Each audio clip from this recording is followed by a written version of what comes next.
So you're entering, first full-time season, I think since 2013 or so. Yep.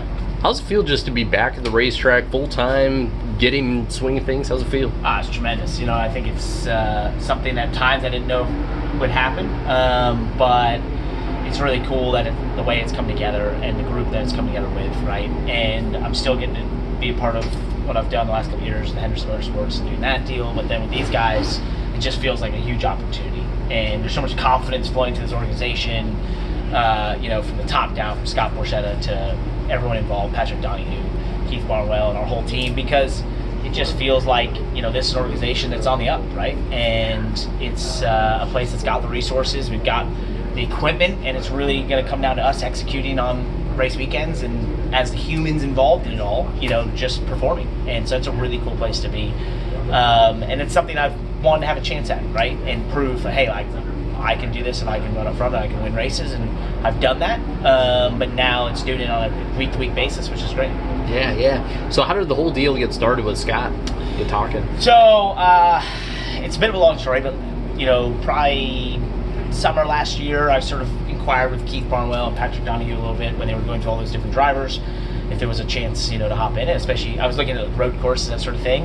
And then we won Mid-Ohio, and Keith Barnwell called me while I was in Victory Lane, although I didn't see it.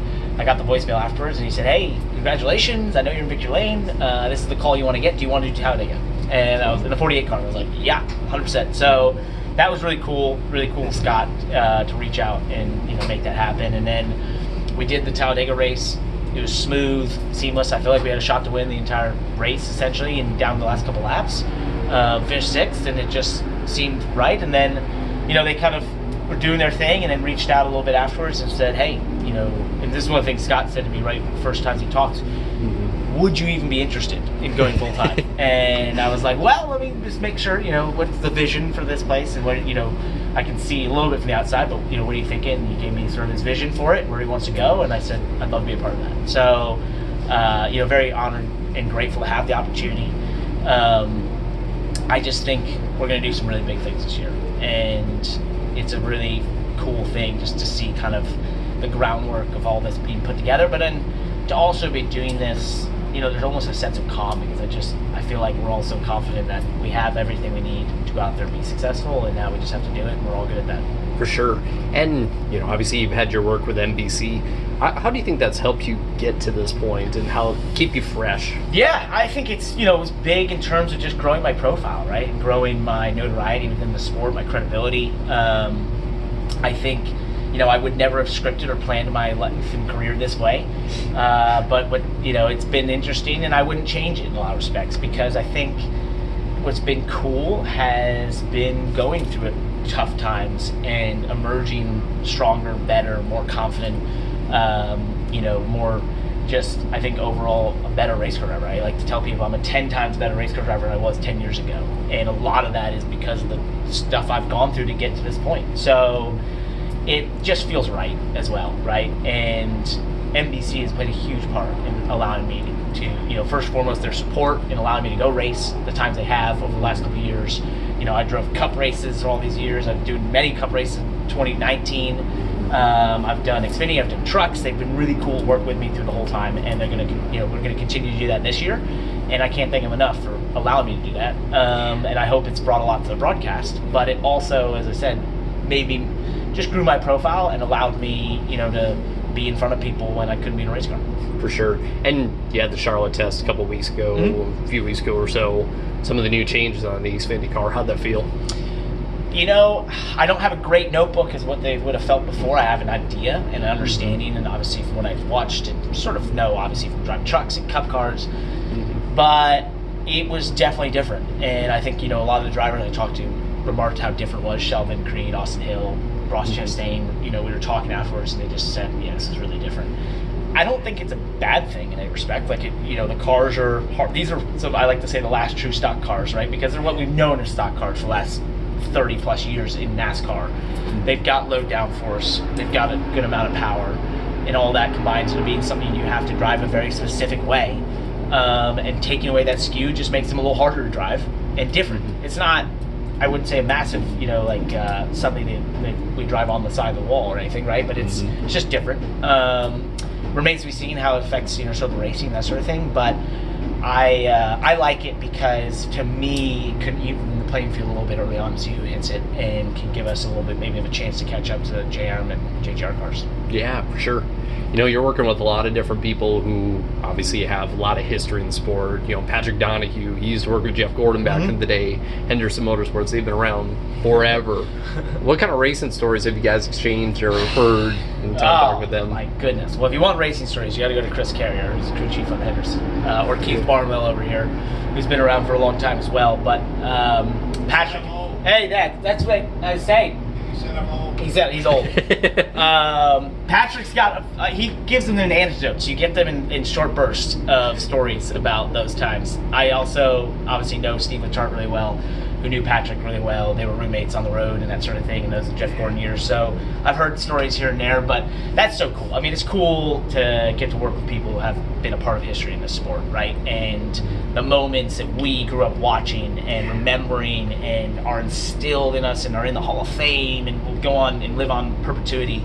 To be now working with those people directly, it's such a cool experience. I've had a lot of moments like that in this sport over the last decade. But I like, with that, I like the group we've got right now. I just think we've got a great core group that, as I said, we're in a position where our job is to simply do the best we possibly can do for us, as us. And if we do that, we will be competitive, we will compete for wins. And that's a really cool place to be.